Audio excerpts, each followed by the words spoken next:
시집살이라는 것이 없어진 세대라고들 합니다. 하지만 오랜 세월 동안 익숙해진 것들이 쉽게 변하지 않듯이 어르신들 중에서는 아직 며느리를 쉽게 보시는 분들이 많지요. 다만 그러한 가치관을 입 밖으로 내뱉으면 자신의 품위가 떨어지기에 아닌 척 하고 있을 뿐입니다. 저는 정말 쿨하고 좋은 시부모님을 만난 줄 알았습니다. 남편과 결혼 준비를 하면서 예물 예단 간섭이 거의 없으셨고 상견례에서도 그저 저희만 잘 살면 바랄 게 없다고 하셨던 분들이거든요. 그런 시부모님께 저도 잘하고 싶었습니다. 그래서 식전이지만 시부모님이랑 식사도 자주 했고 연락도 자주 드렸습니다. 제 성격이 워낙 외향적이기도 했고 새로운 가족이 생긴 것이 너무나 행복해서 더 잘해드리고 싶었습니다. 제가 학벌이 좋아 좋은 대학을 나와 괜찮은 기업에 입사했지만 마음에 들지 않아 퇴사를 하고 2년 정도 재취업 준비 기간을 거쳐 전문 자격증을 따고 공공기관에 들어갔습니다. 쉬는 동안 벌어둔 돈을 다 까먹었었고 재취업한 지 2년도 채 되지 않았기에 모아둔 돈이 거의 없었어요. 친정에서도 사정이 있어 제가 결혼할 때 많이 보태주지 못하신다고 하셨기에 저는 딱 3천만 원 들고 와 결혼했습니다. 반면 남편은 저보다는 학벌도 직업도 별로였지만 시댁에서 집을 해주신다고 했어요. 경기도에 3억 정도 되는 아파트를 매매해서 남편 명의로 돌려주셨습니다. 정말 감사하게 받았고 인사 충분히 드렸습니다. 저희 친정에서도 고맙다고 전화를 따로 드리고 100만 원 정도 되는 고급 선물도 따로 해서 드렸으니까요. 집을 해주신 시아버지께서는 니들끼리 잘만 살면 됐다. 또 필요한 것 있으면 언제든지 얘기하너라. 라고 해주셔서 코끝이 찡할 정도로 큰 감동을 받았고 이런 시부모님이라면 저도 딸 같은 며느리가 될 수 있겠다는 자신이 들었습니다. 그렇게 시댁은 한 달에 한 번 정도 방문해서 식사하며 지냈고 그러면서 아이도 하나 낳아 키우며 직장 생활도 열심히 하는 워킹맘으로 살아가고 있었습니다. 그러던 와중 남편이 지방으로 발령이 나면서 평일에는 혼자 큰 집에서 아이를 키우며 살게 되었죠. 남편의 발령으로 인한 부재가 아마도 모든 문제의 발단이 된 것이 아닐까 싶습니다. 시아버지가 어느 날 저보고 이사를 가는 것이 좋지 않겠냐 넌지시 물으시더군요. 이사요? 전 생각해 본 적이 없는데 왜 그러세요? 아이 내년에 초등학교 들어가야 하는데 같은 유치원 친구들이 많은 학교로 가는 게 아이 적응하기 좋거든요. 그래, 물론 아이 생각하면 옮기지 않는 게 좋긴 하지만 지금 그 큰 집에 너랑 아이 단둘이서 사는데 너무 허전하진 않니? 지금 30평대인데 20평대로 줄이는 게 나을 것 같기도 하구나. 아, 조금 더 평수를 줄여서요? 글쎄요. 같은 아파트 단지에 소형 평수가 있긴 한데 아이 아빠가 3년 정도 후에 돌아올 수도 있다고 하더라고요. 그때 돼서 다시 30평대 구하려면 집값도 그렇고 오히려 더 손해이지 않을까요? 시아버지는 저랑 아이 단둘이 30평대에 사는 게 별로라고 생각하셨는지 작은 평수로 이사가라고 하셨습니다. 남편이 아이의 지방에 터를 잡은 것도 아닌데 몇 년 뒤에 다시 합칠 수도 있는 것인데 굳이 이사를 하는 게 저는 굉장히 비효율적이라고 생각했어요. 게다가 주말에 남편이 올라오고 또 아이 친구들도 가끔 초대하는데 30평 딱 좋거든요. 그리고 둘이 30평대에 사나 20평대에 사나 큰 차이가 없다고 생각했습니다. 그래서 아버님께 제 생각을 말씀드리니 아버님이 굉장히 언짢아 하시더라고요. 그러고 보니 저도 처음으로 제 의견을 어필한 것 같습니다. 그전에는 거의 내내 거리며 시부모님이 원하시는 대로 맞춰드렸거든요. 하지만 이사는 아이 문제도 걸려있기에 아이 엄마로서 저도 제 소신을 굽히고 싶지 않았습니다. 아버님은 제 말이 끝나자마자 얼굴이 벌겋게 달아오르더니 찬물을 들이키시더군요. 그러더니 내가 아무리 생각해도 말이야, 나 같으면 마음에 없는 소리라도 아버님 집 내놓고 작은 데로 갈게요 라고 하겠다 라고 하시더군요. 그 옆에서 시어머니가 크게 당황하시며 아버님을 말리셨고요. 여보, 내가 얘기하지 말랬잖아. 애들 잘 지내면 됐지 뭘. 아니, 그래도 며느리란 사람이 시부모 마음 헤아릴 줄도 알아야지. 너무하잖아. 아버님은 평소에 시어머니 앞에서 저에 대한 불만을 토로하셨던 듯 보였습니다.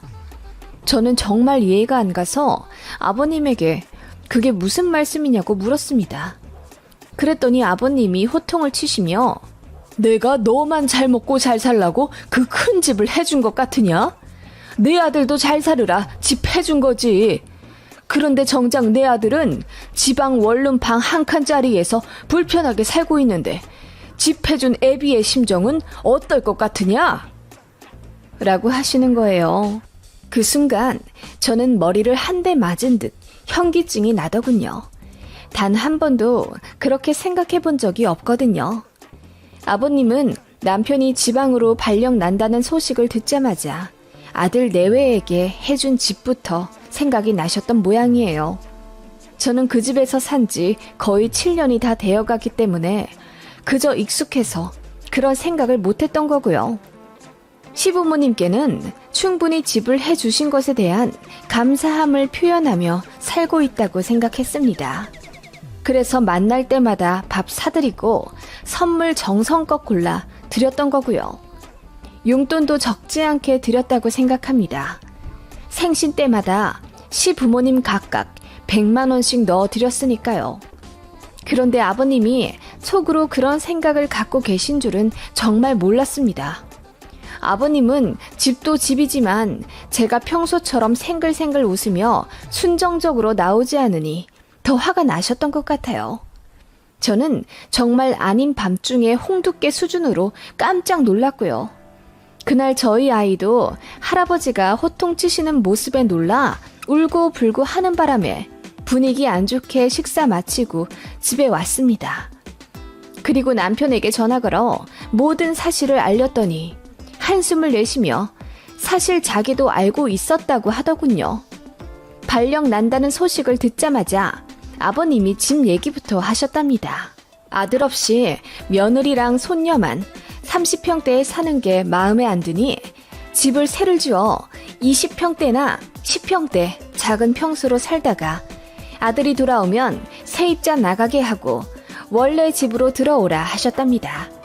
아니면 시부모를 들어오라 시키게 하라고요. 남편은 말도 안 되는 소리라며 거절했고 그런 말 며느리한테 절대 하지 마시라 신신당부했다고 합니다. 그래서 저는 까맣게 모르고 있었죠. 그런데 아버님은 그 큰 집에서 저랑 제 딸만 잘 지내고 있는 게 내내 배알이 꼴리셨던 겁니다. 그렇게 생각하셨을 거라고 상상도 못했어요. 제가 너무 이기적이고 아둔한 탓일까요? 남편 얘기 듣고 나서 저도 기분이 안 좋아 시어머니께 전화드려 집을 내놓겠다고 했습니다. 그랬더니 어머님이 막 우시면서 그럴 필요 없으니 그 집에서 계속 살으라며 아버님 고집이 대단해 생각을 바꾸게 할 수가 없었다고 하십니다. 그래서 그런 어머님을 달래며 저도 속상하다고 했죠. 아버님은 며칠 뒤 저에게 장문의 문자로 언성 높인 건 미안하고 그 집에서 계속 살되 시부모에게 조금 더 잘했으면 좋겠다고 하셨습니다. 저는 지금보다 더 잘하는 건 어떤 걸까 깊게 생각해 보았습니다.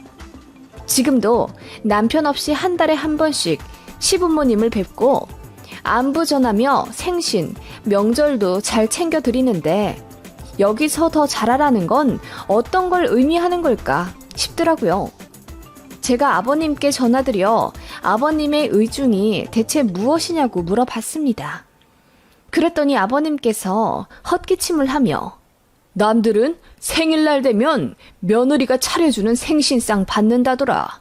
난 물론 그런 거 바라지도 않았어. 우리 며느리 일하느라 바쁘니까. 그치만 한 번쯤은 차려줘야 하지 않겠니? 결혼한 지 곧 있으면 10년이 다 되어 가는데 네가 해준 계란 후라이 한번 해먹어 본 적이 없구나. 라고 하시더군요. 저는 요리를 잘 하진 못합니다. 결혼 전에 남편도 이미 알고 있었고요. 저는 정말 간단한 요리만 할 줄 알아요. 아이 이유식도 업체에서 사다 먹였어요. 이런 저를 누군가는 한심하다, 엄마도 아니다, 손가락질 하겠지만 요리에 재능도 없고 취미도 없습니다. 그래서 일주일에 2번씩 식사 이모님이 오셔서 반찬 만들어주고 가세요. 아이가 먹을 음식이다 보니 식재료에 돈 안 아끼고요. 제가 가정주부도 아니고 월 500만 원 이상씩 버는데 그 정도는 투자해도 된다고 생각합니다. 그런데 시아버님은 저의 그런 점이 못 견딜 정도로 마음에 안 드셨던 거고 어머님이 옆에서 요즘 애들 다 그런다. 우리 며느리도 일하느라 바쁘지 않느냐 등의 말로 아버님을 말리셨다고 하네요. 전 꿈에도 몰랐고요. 제 남편도 요리 못하는데 제가 요리 못하는 게 무슨 큰 흠이 될까요? 하지만 아버님은 아니셨던 겁니다. 평생을 어머님이 차려주시는 식사로 대접받다 보니 아들이 마누라한테 아침도 못 얻어먹고 가고 며느리가 집에서 요리도 제대로 안 하고 사니 영 못마땅하셨던 거죠. 아무리 용돈을 드리고 찾아뵙고 안부 인사를 드려도 아버님은 그저 제가 요리를 못한다는 이유, 시부모님께 직접 만든 식사를 대접 안 했다는 이유로 마음 한켠에 불만이 있으셨나 봅니다. 솔직히 말해 저도 억울한 면이 있기에 모른 척하면 그만이었습니다. 하지만 제가 지금 살고 있는 집이 아버님이 해주신 집이고 아이가 내년이면 초등학교에 들어가기에 이사는 지금 상황에서 좋은 방법이 아니었습니다. 그래서 이사를 가더라도 2, 3년은 이 집에서 버텨야 했기에 좋은 게 좋은 거라고 아버님 비위를 조금 맞춰드리자 싶더군요. 그래서 몇 주 뒤에 있을 아버님 생신에 제가 직접 요리하겠다 말씀드렸고요. 솔직히 기분 좋게 준비하진 못했어요. 저는 정말 계란 후라이나 간단한 미소된장국 정도만 끓여본 사람인데 어떻게 생신상을 하루아침에 떡하니 준비하겠어요. 그래도 음식을 사지 않고 제가 직접 해보고자 인터넷 열심히 뒤져가며 공부했습니다. 미리 연습도 해보고요. 그렇게 생신 전날 잡채도 해놓고 미리 미역국도 푹 끓여놨습니다. 생신 당일날에는 밀폐 유나베를 하고 소고기도 20만 원어치 사다 놓았습니다. 나물 같은 것도 괜히 샀다가 한 소리 들을지도 모르니 그냥 제가 했어요. 태어나 처음으로 시금치도 데쳐보고 야채전도 해봤네요. 남편은 밤에나 도착한다길래 남편도 없이 그렇게 한 상 차려놓고 시부모님을 초대했습니다. 어머님이 엄청 놀라워 하시더군요. 아버님도 이걸 정말 제가 다 했냐며 재차 물으셨고요. 그런데 상을 보시고 좀 실망스러워 하신 듯 합니다. 아버님은 한 상 가득 상다리 부러질 정도의 잔치상을 기대하신 것 같았는데 제가 차린 건 가짓수가 그렇게 많지가 않았거든요. 처음으로 해보는 거라 시간이 정말 오래 걸린 것에 비해 나온 결과물은 많지가 않더라고요. 저는 시금치도 2단이나 낑낑거리며 데쳤는데 다 무치고 나니 2주먹밖에 안 되어서 얼마나 놀랐는지 몰라요. 어머님은 저보고 고생 많이 했다, 대단하다 칭찬을 늘어 놓으셨지만 아버님은 그냥 별말 없이 수저를 드시더군요. 그리고 무언가 꼬투리를 잡고 싶어 하신 듯 고기를 굽는 건 쉽지. 그냥 사다가 불판에 구우면 땡이잖아? 어른 생일상에 별로 어울리는 건 아닌 것 같다. 라고 하시더군요. 제가 당황해서 그래도 등급 좋은 소고기로 20만 원어치나 사온 거라고 했더니 돈이 문제가 아니라 정성 문제라고 하시더군요. 네 시어머니는 가족 생일날 되면 전날부터 고기 재워다가 갈비 해주고 그랬다. 갈비가 얼마나 어려운 음식인지 아니? 구울 때는 또 탈까봐 몇 번이나 뒤집어줘야 하는데. 아, 갈비요. 생각도 못 해봤는데 갈비는 정말 자신이 없더라고요. 자신이 없는 게 아니라 성이 문제인 거지. 그래도 뭐 수고했다. 어머님이 하신 것에 반의 반도 안 되는 생신상에 실망하신 아버님은 그렇게 뚱한 채로 식사를 하셨어요. 그거 보니 속이 부글부글 끓어오르더군요. 마음 한켠에서는 해줘도 난리시네 라는 생각이 들었고요. 그래서 저도 기분이 안 좋아 표정을 굳히고 있으려니 아버님이 저더러 한 소리 했다고 삐졌냐 하시더군요. 그래서 저도 나름대로 열심히 준비한다고 했는데 안 좋은 소리만 하시니 기운이 빠졌다고 했어요. 그랬더니 아버님이 숟가락을 탁 내려놓으시며 내가 너를 너무 오냐오냐 대한 것 같구나. 요즘은 며느리를 상전대우하는 게 신식이라길래 너한테 모진 소리 한 번 안 했다. 집 해주고 생일상 한 번 못 받아봤지만 꾹 참았어. 라고 하시더군요. 그 순간 분위기가 안 좋아질 것 같았는지 어머님이 바로 아이를 데리고 방에 들어가시더군요. 저도 화가 나서 시아버지에게 아버님, 제가 그동안 며느리돌이 못한 게 뭔데요? 요즘 세상에 아무리 근처에 산다고 한 달에 한 번 이상 시댁, 그것도 남편 없이 애 들쳐매고 혼자 찾아가는 며느리가 어딨다고 그러세요. 연락도 자주 드리고 때마다 감사 인사며 안부 인사도 드리잖아요. 일하면서도요. 라고 따지니 아버님이 제 이런 모습에 너무 놀라셨는지 이까지 덜덜 떠시더군요. 아버님, 제가 요리를 못하는 건 맞지만 그렇다고 해서 제가 수준 이하의 아내, 엄마, 며느리는 아니라고 생각해요. 제일 열심히 하고 있고 가족에게 잘한다고 생각했어요. 그런데도 마음에 안 드시는 거면 그건 아버님 욕심 아닐까요? 그랬더니 시아버지가 할 말이 없는지 그저 씩씩대기만 하시더군요. 그러더니 마침내 입을 여시고는 잔소리 한 번 안 하고 오냐오냐 해줬더니 시아버지 무서운 줄 모르는구나.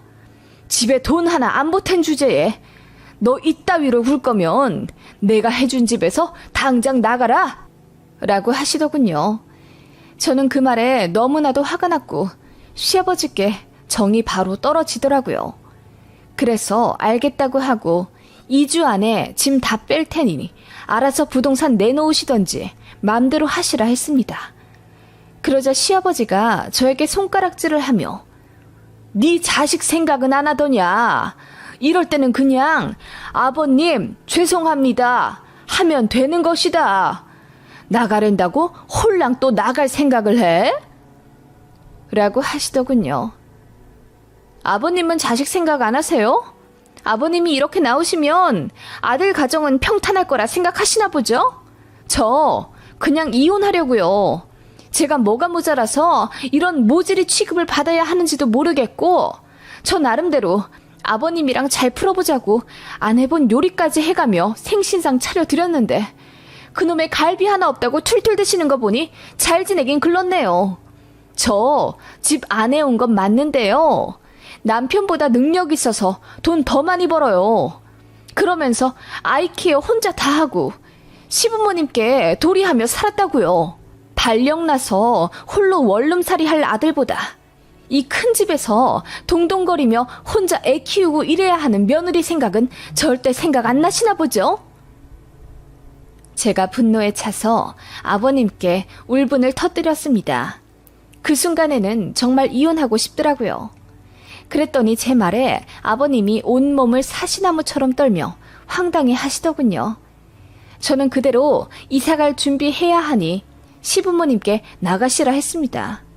어머님은 아버님을 향해 원망스런 잔소리를 하시며 우셨고 아버님은 가만히 서 계시다 나가시더군요. 그날 밤 남편이 집에 와서 제 얘기 듣고 미안하다 빌다시피 사과를 했고 저는 그동안 한다고 했는데 이제 더는 시부모님이랑 전처럼 못 지낼 것 같다고 이런 제가 싫으면 이혼하자고 했습니다. 그랬더니 남편이 무슨 소리냐며 전적으로 아버님이 실수했으니 시아버지 안 보고 사는 걸로 하고 이혼은 없던 걸로 하자며 울더군요. 그리고 남편은 시댁에 찾아가 아버님에게 마구 따졌답니다. 집을 담보로 며느리한테 갑질할 생각이었다면 아들 처지부터 보고 판단하셔야 했다고요.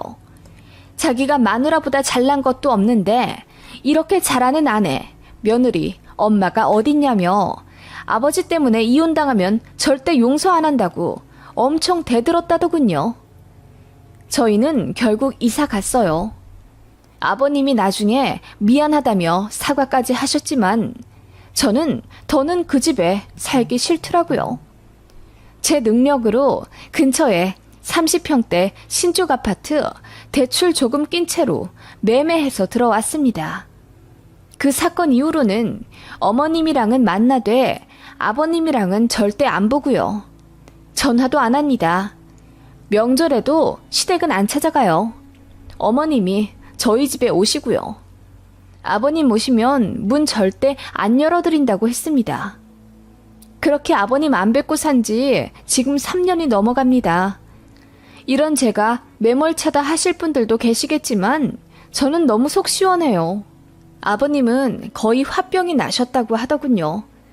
괜히 한번 푸닥거리해서 잘난 며느리 기 좀 죽여보려고 했는데 실패하셨으니까요. 남들은 시어머니한테 시댁 갑질 당한다던데 시아버지 갑질이 더 상처가 되는 것 같아요. 아이의 회복도 안 되고요. 앞으로도 아버님한테 며느리 돌이 할 일은 절대 없을 것 같네요. 잘해드려도 욕을 먹으니 그냥 안 하고 사는 수밖에요. 여러분은 어떻게 생각하시나요? 안녕하세요. 5살 딸아이 데리고 이혼 강행한 40대 초반의 여자입니다. 지금은 이혼한 지 5년이나 흘렀고 아이는 무럭무럭 커서 초등학교 4학년이나 되었어요. 저 역시 운이 좋게도 자리를 잘 잡아 지금은 월 500만 원 정도 벌며 잘 살고 있습니다. 어린 딸아이가 아빠 없이 자랄 환경이 걱정되지만 전 남편의 인성을 생각하면 참지 않고 새 출발한 게 차라리 다행이다 싶어요. 사건의 발단은 친정엄마 생신날이었지요. 장모님한테 생신 기념 용돈으로 10만 원 넣어드렸다고 고래고래 소리 지르며 저에게 뭐라고 했던 전 남편의 목소리가 제 가슴 속에 빗으로 꽂혀 있어요. 결국 그 10만 원 때문에 남편은 인생 전체가 꼬여버려 후회하고 있네요. 저는 2년 정도 사귄 한 남자와 결혼했습니다. 그 사람은 공무원이었고 저는 월 220만 원 정도 받는 중소기업 대리였어요. 지방인지라 월 220만 원 받으면 그래도 또래보다 잘 받는 수준이었어요. 수도권에서는 월 400, 500도 허다하겠지만 제가 살던 곳은 작은 소도시였거든요. 친구들 다 일자리 찾아 서울로 상경했을 때 저는 집 근처 중소기업에 지원했고 합격했어요. 회사가 승승장구하며 잘 컸고 저 역시 대리 직급을 달고 열심히 일하고 있으니 어느덧 나이가 20대 후반이더군요. 많은 분들이 아시겠지만 지방은 특히 결혼을 빨리 하는 추세입니다. 저 역시 회사 상사들의 결혼 압박을 굉장히 많이 받았고 가만히 있기만 해도 소개팅이며 선자리가 줄줄이 들어오던 상황이었습니다. 그즈음 엄마도 제가 혼자 있기보다는 짝을 찾길 바라셨고, 저는 무료한 지방 생활에서 재미나 찾아볼까 싶어 한 달에 2번 소개팅을 하곤 했습니다. 이상하게 하는 연애마다 3달을 못 넘기던 저였는데, 우연히 소개팅 자리에 나온 그 남자는 제 마음을 다 빼앗아 버리기에 충분한 매력을 갖고 있었죠. 그래서 사귀게 되었고, 딱 1년 8개월째 되던 날 결혼식을 올렸습니다. 공무원이긴 하지만 안정적인 직업에 끌렸다기보다는 제가 그 사람을 참 많이 사랑했던 것 같아요. 왜냐하면 그 사람은 늦가기 합격생이라 모아둔 돈이 없었고, 오히려 학자금 대출이 아직도 남아있는 상황이었어요. 반면에 저는 착실하게 돈 모아 현금 4천만 원에 아반떼 차량까지 하나 갖고 있었거든요. 게다가 당시 월급으로 따지면 제가 조금 더 많았어요. 그리고 결혼하고 나서도 쭉 맞벌이를 할 생각이었으며, 제가 다녔던 회사도 작지만 비전 있는 회사였기에 저 역시 발전 가능성이 있었죠. 대기업, 약사, 돈 많은 자영업자들도 소개받았었지만 제가 그 남자를 선택한 건 그만큼 그 사람과 같이 있으면 재미있고 행복했기 때문입니다. 무엇보다 저를 끝까지 존중해주고 아껴주리라는 믿음이 있었고요. 결혼할 당시에는 거의 제 돈으로 다 했지만 당연하다 생각했습니다. 남편이 모아둔 돈이 없으니까 어쩔 도리가 없었으니까요. 내가 공무원이 늦게 됐으니 어쩔 수 없는 거지. 그래도 나랑 살면서 미치지는 않을 거야. 나중에 연금도 같이 쓸 텐데 뭐. 나중에 자기가 내 연금 나보다 더 많이 써. 남편은 그렇게 이야기하며 너스레를 떨었죠. 저는 그게 남편이 괜히 미안하고 고마워서 그렇게 표현한 줄 알았습니다. 그래서 저도 좋은 게 좋은 거라고 생각하며 넘어갔지요. 그렇게 결혼 비용과 가전 가구 등을 제가 모은 돈으로 해결하고, 집은 남편 명의로 대출받아 아파트 전세에서 시작했어요. 1억 2천 정도 되는 24평 소형 평수였고, 나중에 멋진 우리 집 꼭 장만하자는 약속과 함께 설레는 시작을 했습니다. 집 장만을 목표로 돈을 좀 모을 생각이었기에 아기는 신혼 3년 정도 즐긴 후 갖기로 계획했었죠. 하지만 이 무슨 운명의 장난인지 허니문이 생겨버렸어요. 남편이 굉장히 난감해 하더라고요. 은근히 지우자는 식으로 말을 해서 싸우기도 했었습니다. 저는 어찌되었건 소중한 생명이고 낳아서 지지고 볶더라도 키워야 한다는 입장이었는데, 남편은 지금 아이 낳아서 키우면 우리 돈 하나도 못 모아. 우리 이사 가야지. 30평대로 가기로 했잖아. 너랑 나 아직 젊어서 조금 더 있다가 낳아도 돼. 현명하게 생각해야지. 라고 하며 저를 설득했어요. 하지만 양가 부모님들도 아이가 일단 생겼으면 무조건 낳아야 한다고 설득해서 결국 낳기로 했습니다. 남편은 자기 말을 안 들었다는 이유로 저에게 많이 화가 났습니다. 그래서 남들은 임신하면 남편이 과일도 깎아주고 밥도 차려준다고 하지만 저는 그런 게 전혀 없었어요. 먹고 싶은 게 있다고 하면 돈 얘기를 하며, 내년에 애기한테 들어갈 돈이 얼마나 많은데 지금 아껴둬야지. 먹고 싶은 게 있어도 좀 참아야 하지 않겠어? 라고 하더군요. 그게 너무 기가 막혀서 제가 울고불고 했더니 그제야 자기 카드 건네주며 먹고 싶은 거 사라고 하더군요. 그것도 선심 쓰듯이요.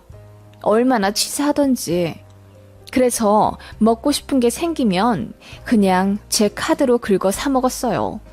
참, 왜 네 카드, 제 카드 이야기가 나오냐면 저희는 생활비를 반반 나눠 썼습니다. 아파트 대출이자는 정확히 반 나눠 매달 입금했고, 공과금, 마트 장 보는 비용과 생활용품 사는 것들은 각자 월급에서 100만 원 정도 빼서 공용 통장에 넣었어요. 그래서 남는 건 저축했고요. 그렇게 각자 월급으로 부모님 용돈이랑 쇼핑이나 친구 만나 쓰는 비용으로 하자고 한 거죠.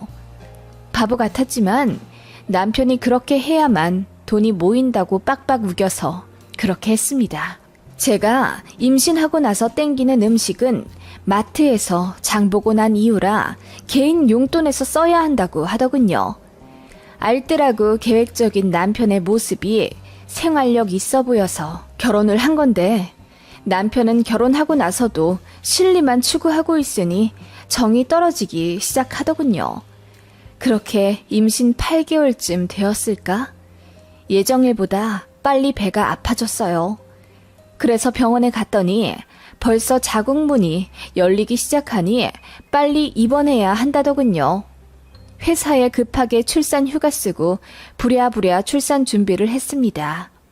준비는 제대로 안 되어 막막하고 겁도 났지만 아마도 제가 스트레스도 많이 받고 임신한 이후에도 회사 일에 너무 몰두했던 탓이었는지 아이가 빨리 나왔던 것 같아요.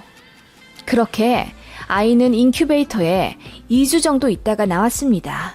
그것 가지고도 남편이 투덜대더군요. 돈 몇 푼 벌자고 회사 일 열심히 하다가 월급 그대로 다 인큐베이터에 쓴다고요. 그거 듣자마자 제가 병원에서 사람들이 있건 없건 소리치며 따지니 사람들도 제 남편을 경멸스럽게 보더라고요. 그제서야 좀 창피한지 입 다물고 있던 남편이었습니다. 그 정도의 짠돌이인데 조리원은 어떻게 했냐고요? 네, 바보 같지만 제가 모아둔 돈으로 들어갔습니다. 남편이 조리원 비용 아깝다고 친정 엄마한테 가 있으라더군요. 저는 신생아 케어는 간호사들한테 맡기고 싶으며 엄마도 손목 관절이 안 좋아 부담드리고 싶지 않다고 했어요. 그래도 남편은 원래 친정엄마가 딸 조리해주고 그러는 거 아니야? 내 주변 보니까 다 그런 것 같던데? 라고 하더군요. 그래서 제가 그래, 그런 케이스도 있긴 한데 우리 엄마는 상황이 어렵다고. 그리고 그렇게 친정 들어가 조리하면 몇백씩 드리고 나오던데 우리는 엄마한테 얼마 드릴 수 있어? 라고 묻자 남편이 돈 얘기는 생각 못했던 건지 당황하며 무슨 딸이랑 엄마 사이에 돈을 주고받냐고 하더군요. 친정엄마의 노고는 생각도 않고 그저 쓰는 돈이 아까웠던 남편이었던 겁니다. 그래서 조리원 2주에 220만 원 제 돈으로 결제했더니 그건 아무 말 안 하더군요. 지금 생각해도 머리에 스팀이 오르네요. 너무 실망스러운 남편이었지만 그래도 자식이 태어난 기쁨은 그 어디에도 비할 바가 안 되더군요. 눈에 넣어도 안 아플 제 딸을 보고 있으면 온갖 시름이 다 없어지는 느낌이었죠.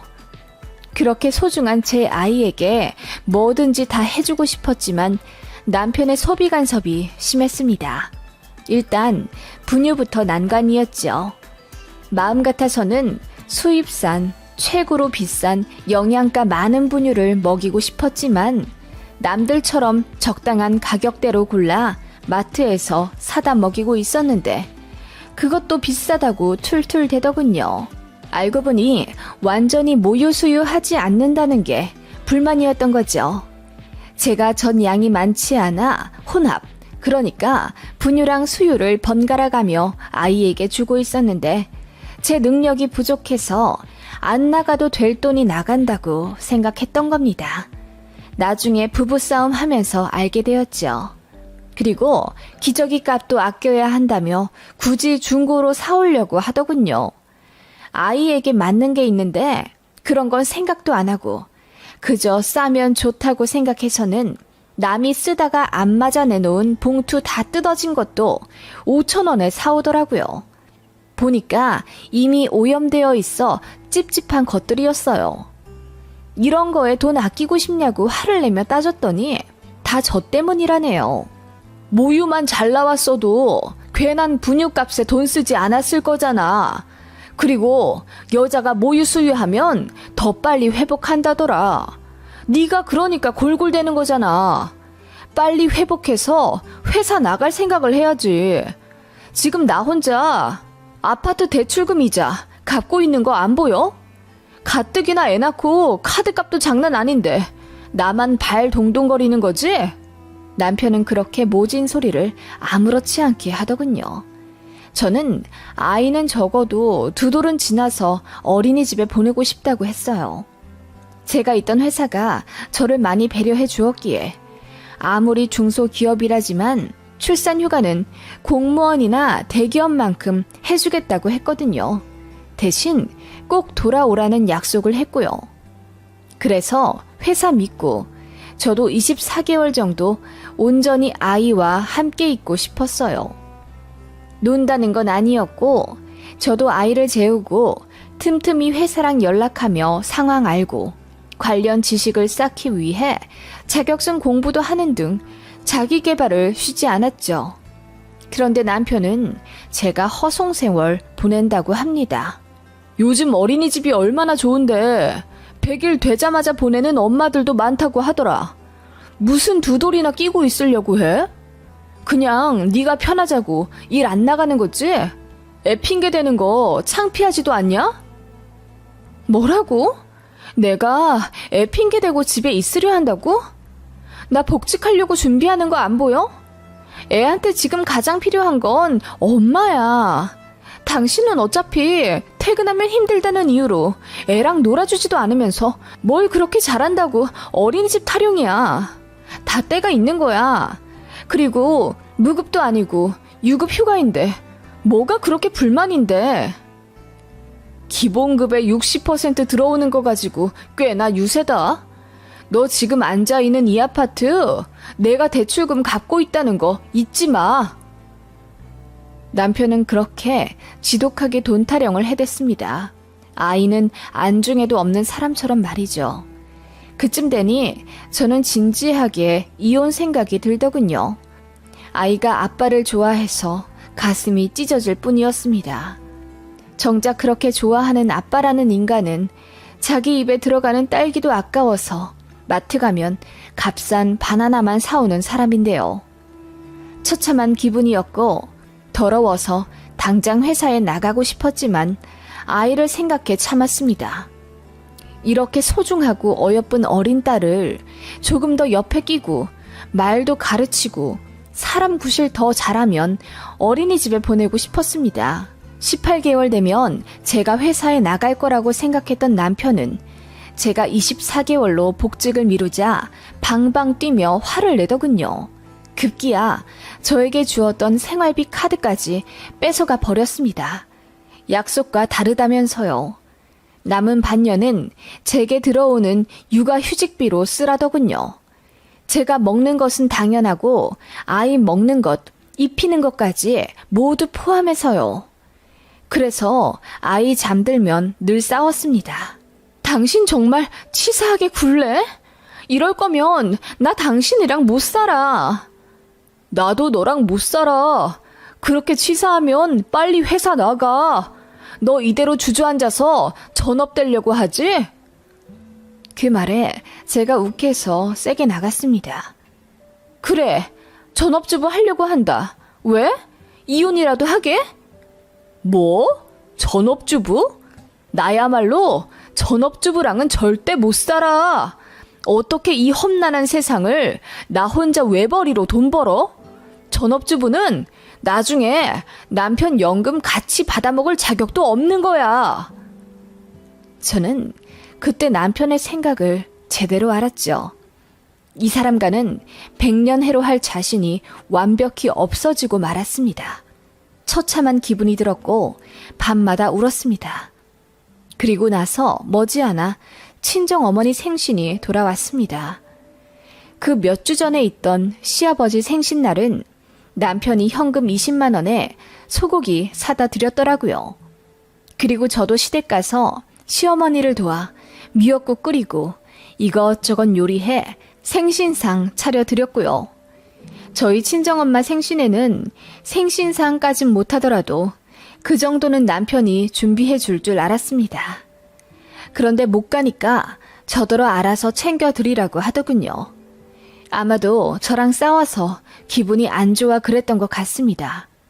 그래서 저도 똑같이 소고기 해드리겠다고 하니 남편이 선심 쓰듯 오케이 하더군요.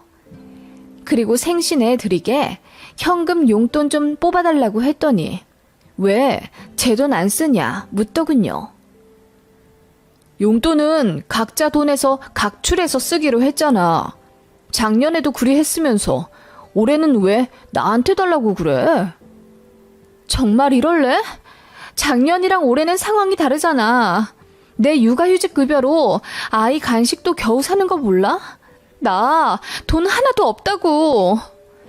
그거야 네가 판 무덤이지. 그러니까 누가 전업주부 하래? 장모님한테 드릴 돈 없어. 뭐라고?